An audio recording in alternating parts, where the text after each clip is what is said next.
طواف وداع، ہمارے ہاں وداع کہہ دیا جاتا ہے، اصل لفظ وداع ہے۔ طواف وداع یہ حج کرنے والے کے لیے جو مکہ کے باہر کے ہوں ان کے لیے واجب ہے، پاکستان سے ادھر دوسرے ممالک سے لوگ جاتے ہیں ان کے لیے یہ واجب ہے۔ نبی علیہ الصلوۃ والسلام کے بارے میں آتا ہے کہ جب آپ نے صحابہ کرام کو محصب سے کوچ کرنے کا حکم دیا تو اس کے بعد نبی علیہ الصلوۃ والسلام صبح کی نماز سے پہلے بیت اللہ شریف آئے، طواف وداع کیا، پھر نکلے اور سوار ہوئے اور مدینہ طیبہ کی جانب چل پڑے۔ طواف وداع یہ واجب ہے، اور اس کا بہترین طریقہ یہ ہے کہ جس وقت انسان کا مکہ مکرمہ سے نکلنے کا ارادہ ہو، گاڑی طے ہو چکی ہے کہ بھئی 4 بجے آئے گی، تیاری کا گروپ لیڈر نے بتا دیا، تو اب اس سے 2-3 گھنٹے پہلے انسان طواف وداع سے فارغ ہو جائے۔ ایک رات پہلے بھی ہو سکتا ہے تو بھی کوئی حرج نہیں، تو انسان طواف وداع کر لے، یہ واجب ہے۔ اگر نہ کیا تو دم دینا پڑے گا۔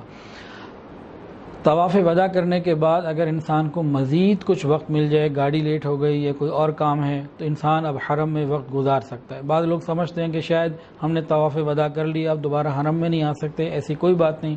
اس کے بعد نماز کا موقع ملے یا مزید طواف کا موقع ملے، ذکر اذکار کا، دعا کا موقع ملے، تو وہ انسان اختیار کر سکتا ہے۔ حج کے سفر میں گروپ کے انسان ساتھ ہوتا ہے تو گروپ لیڈر کی بات کو، گروپ کے نظم کو ساتھ رکھے۔ ایسا نہ ہو، بعض لوگوں کو دیکھا گیا کہ 4 بجے ایک ٹائم مل گیا کہ 4 بجے بس کی واپسی کا ہے، سب نے جانا ہے، اور یہ وہاں مطاف میں بیٹھے ہوئے ہیں کہ بس بیت اللہ کو دیکھ لوں، اب 4 بھی بج گئے اور 4:30 بھی بج گئے، تو یہ ترتیب لوگوں کو تکلیف دینے والی مناسب نہیں۔ تو اپنے انتظامیہ کو، اپنے معاملات کو سامنے رکھے، اور طواف وداع انسان ایک رات پہلے بھی کر لے تو بھی ٹھیک ہے۔ تو طواف وداع کے بعد دوبارہ آنا یہ جائز ہے، کسی قسم کی اس میں کوئی حرج کی بات نہیں۔ طواف وداع سے جب فارغ ہو جائے تو 2 رکعت واجب الطواف پڑھے، آب زمزم پیے اور خوب دعائیں مانگے۔ ہاں، وہ عورت جو ایام کے اندر ہے طواف وداع اگر وہ نہ کر سکے تو اس کو کوئی گناہ نہیں۔ طواف زیارت تو لازمی ہے، اس کے بغیر گزارا نہیں، لیکن طواف وداع اس وجہ سے اگر نہ کوئی عورت کر سکے تو گنجائش ہے، کوئی مسئلہ نہیں۔ طواف وداع کی فضیلت کیا ہے؟ اللہ رب العزت نے ایک چیز کی فضیلت عطا فرمائی ہے۔ اللہ تعالی ہمیں ان کو عمل کرنے کی صحیح طریقے سے توفیق عطا فرمائے۔ رسول اللہ صلی اللہ علیہ وسلم نے فرمایا، جب تم طواف وداع کرو گے تو گناہوں سے ایسے پاک صاف ہو جاؤ گے جیسے تمہاری ماؤں نے تمہیں آج ہی جنا ہے۔ تو طواف وداع کرنے کے بعد جو حج کے واجبات تھے وہ مکمل ہو جاتے ہیں۔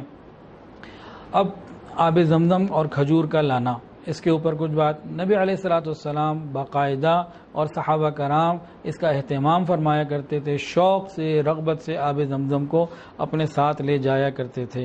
تو یہ آب زمزم کا لے جانا یہ شوق ہی نہیں، یہ اس کی اوپر سے لڑی چلی آ رہی ہے، یہ سنت ہے۔ تو انسان سنت کو سمجھ کر، اس کو سنت سمجھ کر انسان لے کر آئے، اللہ تعالیٰ قبول فرمائے۔ کھجور کا معاملہ، مدینہ طیبہ انسان جاتا ہے تو رشتہ داروں کے لیے کھجور لے کے آتا ہے۔ نبی علیہ السلام نے حکم دیا ہوا ہے، فرمایا ہوا ہے کہ جب تم سفر پہ جاؤ تو گھر والوں کے لیے کچھ نہ کچھ لے کر آؤ۔ تو انسان مکہ مکرمہ سے آب زمزم، مدینہ طیبہ سے کھجوریں لے آئے۔ باقی اور بہت ساری چیزیں وہاں ملتی ہیں، اس کے بارے میں اپنا اپنا مزاج ہے۔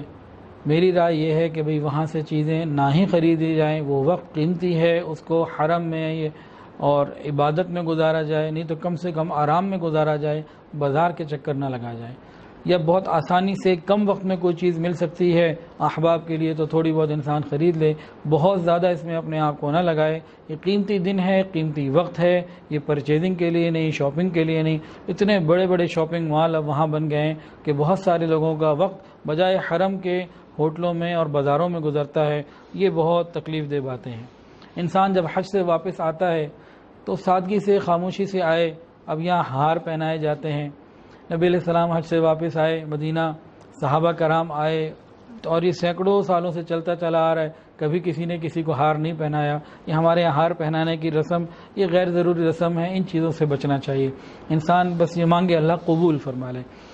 حاجی کی دعا قبول ہوتی ہے۔ جب کوئی حج کر کے واپس آ رہا ہو، یہاں کے جو لوگ ہیں اس کو استقبال کریں، ویلکم کریں، اس سے دعا کی درخواست کریں، اس کے گھر آنے سے پہلے اس کی دعائیں قبول ہوتی ہیں۔ ایک حدیث میں یہ بات ہے۔